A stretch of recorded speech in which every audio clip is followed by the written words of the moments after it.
Hello दोस्तों, welcome back to our channel Rajput S chemistry.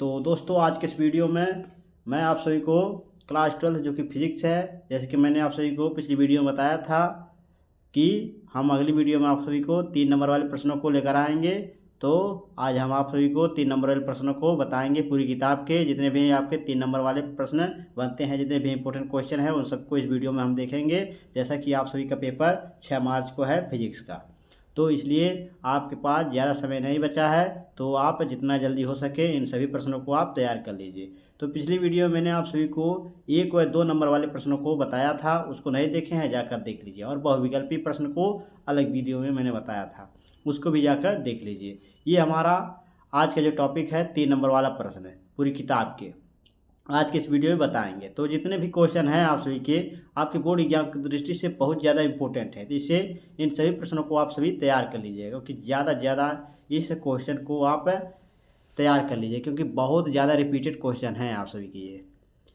जो आप सभी के बोर्ड एग्जाम की दृष्टि से बहुत ज़्यादा इंपॉर्टेंट हैं।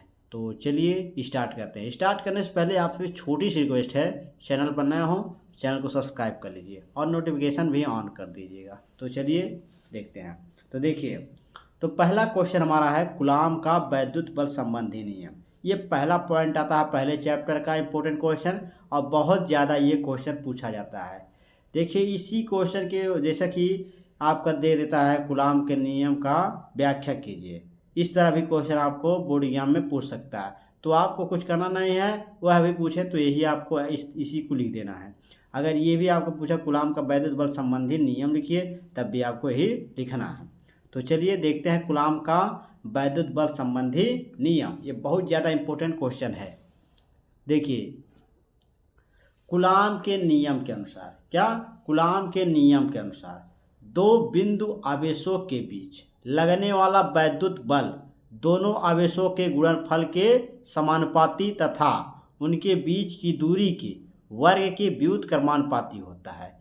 जैसा कि देखिए, कूलॉम के नियम के अनुसार जो बताया गया है, इसमें कहा गया है दो बिंदु आवेश है। एक बिंदु आवेश यहाँ पर है, एक बिंदु आवेश यहाँ पर, एक Q1 है और Q2 है। जिसे हम Q से प्रदर्शित करते हैं, जो आपका आवेश होता है Q से। तो इसे देखिए Q1 और Q2, ये दो बिंदु आवेश हैं। अब इनके बीच लगने वाला जो वैद्युत बल है, वैद्युत बल क्या हमारा F है, जो वैद्युत बल है F है। इन दोनों के बीच क्या लग रहा है, बल। और दोनों आवेशों के, क्या दोनों आवेशों, जो दोनों आवेश हैं Q1 और Q2, इनके गुणनफल के क्या है, समानुपाती है। कौन, बल, जो इनके बीच लगने वाला बल है, क्या इनके बीच वाले लगने वाला जो वैद्युत बल है F है, वह क्या है, Q1 और Q2 के गुणनफल के क्या है, समानुपाती है। क्या है, समानुपाती। इसको हम मान लेंगे समीकरण 1। अब देखिए आगे क्या कह रहा है। आगे कह रहा है तथा उनके बीच की दूरी, जो आपका उनके बीच की दूरी है यहाँ पर देखिए r, उसके वर्ग, यानी कि वर्ग माने स्क्वायर होता है, ये के व्युत्क्रमानुपाती होता है। क्या व्युत्क्रमानुपाती है। व्युत्क्रमानुपाती देखिए, व्युत्क्रमानुपाती का मतलब होता है बटे में। जिसका बटे में होगा वह व्युत्क्रमानुपाती होगा, और जिसका बटे में नहीं होगा समानुपाती होगा। लेकिन ये चिन्ह सेम रहता है, क्या सेम रहता है। इसमें देखिए F है, जो इनके बीच लगने वाला वैद्युत बल है, उसके क्या है, व्युत्क्रमानुपाती है। जो उनके बीच की दूरी का है, दूरी है, दूरी के वर्ग के क्या है, व्युत्क्रमानुपाती है। तो इसको समीकरण हम 2 मान लेंगे, यानी दूसरा मान लेंगे समीकरण। उसके बाद दोनों समीकरण को हम मिलाएंगे तो हमारा क्या बनेगा, F है, क्या बनेगा, अनुपाती 1/4 एप्सिलॉन। ये आपका गलत हो गया है, यहाँ पर कर लीजिए Q1 और Q2, और बटे में आपका हो जाएगा यहाँ पर r²। ये हो गया। या फिर हम इसको इस तरह लिख सकते हैं। देखिए, जब ये अनुक्रमानुपाती चिन्ह जो है आपका, जब ये हटेगा तो आपका क्या होगा, यहाँ पर जो k है ये अनुक्रमानुपाती नियतांक जुड़ जाता है। इसके बराबर में जब होगा तो आपका यह k जो है अनुक्रमानुपाती नियतांक हो गया, यही आपका जो जुड़ जाएगा। तो हो जाएगा F बराबर k Q1 और Q2 अपान में r²। अब देखिए k के स्थान पर हम क्या लिख सकते हैं, जो k है, k के बराबर में होता है 1/4 एप्सिलॉन k। तो हो जाएगा F बराबर 1/4 एप्सिलॉन। ये हो जाएगा Q1 और Q2 अपान में r²। जब देखिए ये जो k है प्रवैत्तांक है, निर्वात और वायु में जो प्रवैत्तांक है, वह k का मान कितना होता है, 1 होता है। कितना होता है? 1। जब ये निर्वात वायु में जब के का मान 1 होगा तो देखिए यहाँ पर एक का मान रखेंगे तो इसका गुणा करेंगे तो इतना ही आएगा। आ जाएगा आपका जो फार्मूला निकल कर F बराबर 1/4 पाई एप्सिलॉन नॉट, ये Q1 और Q2 अपान में R स्क्वायर, ये फार्मूला हो गया। तो फार्मूला देखिए इस पर न्यूमेरिकल पूछा जाता है। क्या? न्यूमेरिकल। तो न्यूमेरिकल में आपका इसका मान और इसका मान दिया रहेगा, लेकिन इसका मान नहीं दिया रहता है। क्या? 1/4 पाई एप्सिलॉन नॉट का मान नहीं दिया रहता है। तो इसका मान होता है यहाँ पर देखिए 1/4 पाई एप्सिलॉन नॉट बराबर होता है 9 × 10 पे 9। क्या? 9 × 10 के पावर में 9 न्यूटन मीटर स्क्वायर प्रति कूलम स्क्वायर, ये आपका इसका मान होता है। किसका मान? 1/4 पाई एप्सिलॉन नॉट का। तो आई होप कि आप सभी को समझ में आ गया होगा। तो इसको आप तैयार कर लीजिए, बहुत ज़्यादा इंपॉर्टेंट है। आप सभी बोर्ड एग्जाम में 3 नंबर में ये क्वेश्चन पूछता है, तो बहुत से ज़्यादा इसे तैयार कर लिए, बहुत ही इंपॉर्टेंट क्वेश्चन है। तो चलिए मिलते हैं आप सबसे अगले क्वेश्चन में। तो अगला क्वेश्चन देखेंगे हम। अगला क्वेश्चन हमारा कौन सा है, चलिए देखते हैं। दूसरा नंबर क्वेश्चन। तो अगला आपका जो 3 नंबर में क्वेश्चन पूछेगा दूसरे चैप्टर से है, वैद्युत द्विध्रुव तथा वैद्युत द्विध्रुव आघूर्ण से आप क्या समझते हैं। तो वैद्युत द्विध्रुव और वैद्युत द्विध्रुव आघूर्ण, तो ये आप सभी के बोर्ड एग्जाम में 2-3 नंबर में पूछता है। क्या? 3 नंबर में। तो बहुत ज़्यादा इंपॉर्टेंट है। तो पहले हम इसमें देखेंगे वैद्युत द्विध्रुव, क्योंकि वैद्युत द्विध्रुव पहले कहा है, तो वैद्युत द्विध्रुव को देखेंगे। इससे हम क्या, इसका परिभाषा क्या है देखिए, यदि समान परिमाण व विपरीत प्रकृति के 2 आवेश अति अल्प दूरी पर स्थित हो, इस प्रकार का बना निकाय वैद्युत द्विध्रुव कहलाता है। जैसा कि देखिए यहाँ पर समान परिमाण के, क्या? समान परिमाण के वह विपरीत प्रकृति के, समान के परिमाण यानी कि परिमाण है Q, आवेश जो है क्या है, इसका परिमाण जो है समान है, लेकिन ये विपरीत प्रकृति के हैं। क्या? विपरीत प्रकृति के, यानी कि ये माइनस में है, नेगेटिव में, और ये पॉजिटिव यानी प्लस में है, ऋणात्मक और धनात्मक, ये ऋणात्मक है धनात्मक। तो इसका जो विपरीत प्रकृति है वह धनात्मक और ऋणात्मक है, और परिमाण जो है इसका समान है, क्योंकि Q ये भी है, Q ये भी है, दोनों इसके जो है आवेश दोनों हैं, और इसका जो प्रकृति है वह विपरीत है। उसके बाद देखिए 2 आवेशों के अति अल्प दूरी पर, क्या? अति अल्प दूरी पर, यानी कि L जो है दूरी है, उसके ऊपर स्थित हो, इस प्रकार का बना जो निकाय है, क्या है, ये निकाय बना है, इसे हम वैद्युत द्विध्रुव कहते हैं। क्या कहते हैं? वैद्युत द्विध्रुव, यानी कि ये अल्प दूरी पर जो है स्थित है, इसी को हम क्या कहते हैं, इससे बना जो निकाय बनता है उसी को हम वैद्युत द्विध्रुव कहते हैं। तो आई होप कि आपको वैद्युत द्विध्रुव समझ में आ गया होगा। तो चलिए अब देखते हैं, ज़्यादा इंपॉर्टेंट है वैद्युत द्विध्रुव आघूर्ण। इसका सिंगल में आपका जो है कभी काल ये केवल यही पूछ लेता है, वैद्युत द्विध्रुव आघूर्ण से क्या समझते हैं। तो इसका भी आपको समझना जरूरी है। देखिए तो कैसे लिखेंगे, वैद्युत आवेश, वैद्युत आवेश यानी Q, वैद्युत द्विध्रुव की लंबाई क्या है, L है, तो 2L है। उसके बाद के गुणनफल को वैद्युत द्विध्रुव आघूर्ण कहते हैं, यानी Q जो है वैद्युत आवेश और वैद्युत द्विध्रुव की लंबाई जो है 2L, उसके गुणनफल के क्या है, जो गुणनफल है उसके, इन दोनों के गुणनफल के क्या है, वैद्युत द्विध्रुव आघूर्ण कहते हैं। इसी के गुणनफल के वैद्युत द्विध्रुव आघूर्ण, इसे हम किससे दर्शाते हैं, रो से, यानी P से, इसे P से दर्शाते हैं, यानी P बराबर हो जाएगा 2QL। तो इसका ये फार्मूला हो जाएगा। तो आई होप कि आपको वैद्युत द्विध्रुव आघूर्ण समझ में आ गया। इसको नोट्स करते चलिए। इसे आप PDF है तो कमेंट कीजिएगा, PDF आपको टेलीग्राम चैनल पर प्रोवाइड करा देंगे। तो चलिए देखते हैं क्वेश्चन नंबर 3, जो कि बहुत ज़्यादा इंपॉर्टेंट है। क्वेश्चन नंबर 3 है, ये भी आप बोर्ड एग्जाम में कभी काल 3 नंबर में पूछ लेता है, तो इसे भी मैंने ले लिया है। तो देखिए क्या कहा है, वैद्युत क्षेत्र की तीव्रता की परिभाषा, मात्रक व बीमा लिखिए। तो देखिए इसका मात्रक लिखना है, परिभाषा लिखना और बीमा लिखना है। तो परिभाषा पहले देख लेते हैं। तो परिभाषा हो जाएगा, वैद्युत क्षेत्र में किसी बिंदु पर रखे धन परीक्षण आवेश पर लगने वाले बल की तीव्रता को वैद्युत क्षेत्र की तीव्रता कहते हैं। यानी कि जो वैद्युत क्षेत्र है, कोई वैद्युत क्षेत्र है, उसमें कोई बिंदु है, क्या, किसी बिंदु पर क्या रखा जो धन परीक्षण है Q0 जो है, आवेश पर लगने वाला जो बल है या है की तीव्रता, यानी जो बल की तीव्रता है उसे हम क्या कहते हैं, E कहते हैं, वैद्युत क्षेत्र की तीव्रता। यानी कि इसका जो फार्मूला हो जाएगा E बराबर F/Q0, यानी कि ये आपका बल हो गया और ये आपका परीक्षण आवेश है। तो जो धन परीक्षण आवेश है इस पर जो लगने वाला बल की तीव्रता, ये बल की तीव्रता है, उसी को हम क्या कहते हैं, वैद्युत क्षेत्र की तीव्रता, यानी कि E बराबर F अपान में Q0। ये हो गया।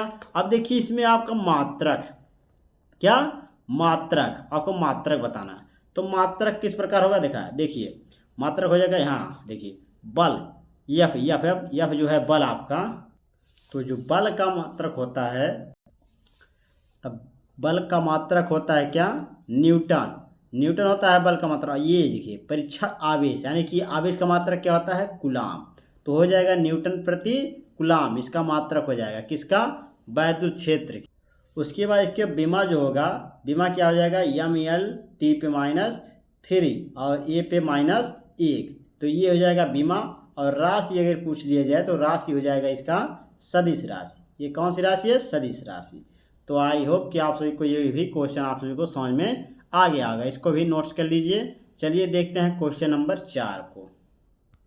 क्वेश्चन नंबर आपका 4 जो है बहुत ज़्यादा इंपॉर्टेंट है। इसमें क्या कह रहा है, आवेश का पृष्ठ घनत्व किसे कहते हैं, जिसे हम क्या कहते हैं, पृष्ठ घनत्व। तो पृष्ठ घनत्व किससे हम दर्शाते हैं, तो सिग्मा से दर्शाते हैं। क्या, सिग्मा, जो इस तरह बनाया जाता है। तो देखिए जो पृष्ठ आवेश है, यानी आवेश का जो पृष्ठ घनत्व है उसे क्या कहते हैं, देख लिए किसे कहते हैं। तो इसका उत्तर हो जाएगा किसी चालक चादर के, क्या, किसी चालक चादर के प्रति एकांक क्षेत्रफल पर उपस्थित आवेश की मात्रा को आवेश का पृष्ठ घनत्व कहते हैं।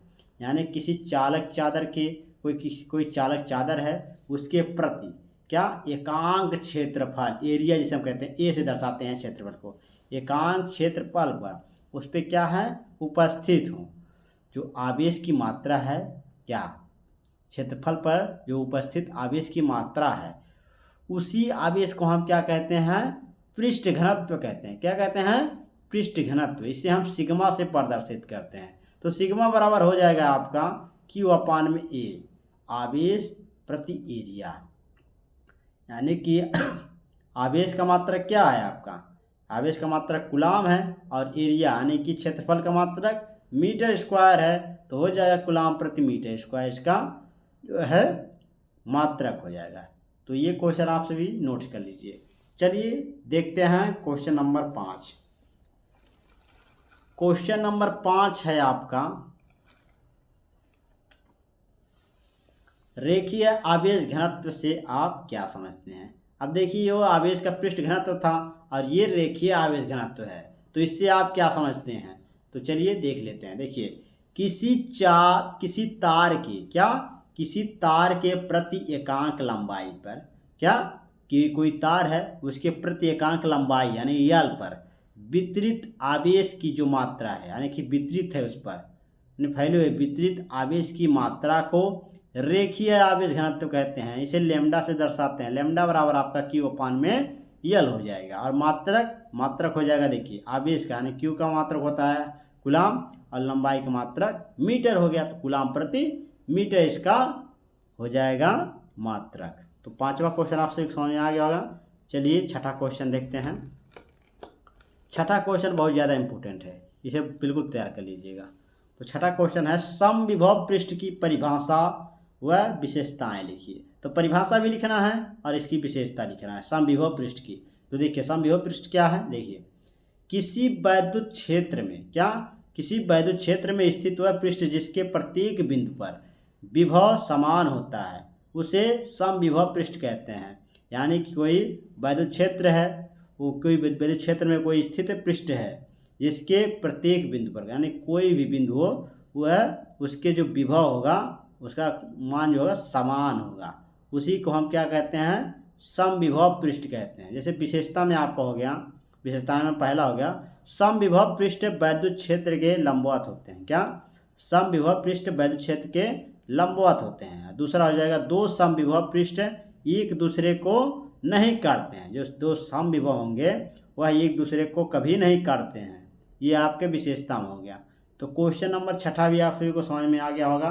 चलिए देखते हैं क्वेश्चन नंबर 7वें को।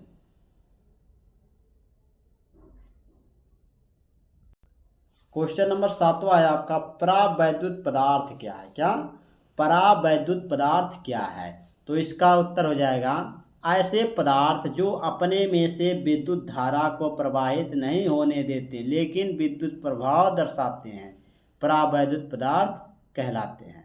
यानी कोई ऐसा पदार्थ है जो अपने में से विद्युत धारा यानी कि इलेक्ट्रिक जो है वह अपने में से क्या प्रवाहित नहीं होने देते हैं, लेकिन वह ये दर्शाते हैं कि उनमें क्या है जो है विद्युत धारा प्रवाहित हो रही है, ये दर्शाते हैं। उसी को हम क्या कहते हैं? परावैद्युत पदार्थ कहते हैं। उसमें विद्युत धारा प्रवाहित कभी नहीं होता है, लेकिन वह विद्युत धारा होने का प्रभाव जो है दर्शाते हैं। उसी को हम क्या कहते हैं? परावैद्युत पदार्थ। एग्जाम्पल के तौर पर जैसे कि आपका तेल है, कागज है और कांच है आदि। तो ये आपके एग्जाम्पल हैं जो परावैद्युत पदार्थ हैं। देखिए, तेल और कागज और कांच जो है ये परावैद्युत पदार्थ हैं, जो क्या विद्युत धारा इसमें प्रवाहित नहीं होती है, लेकिन ये विद्युत धारा प्रवाहित होने का क्या है प्रभाव दर्शाते हैं। देखिए 8वां नंबर क्वेश्चन है आपका, बहुत ज़्यादा इम्पोर्टेंट है ये भी। इसमें क्या कह रहा है?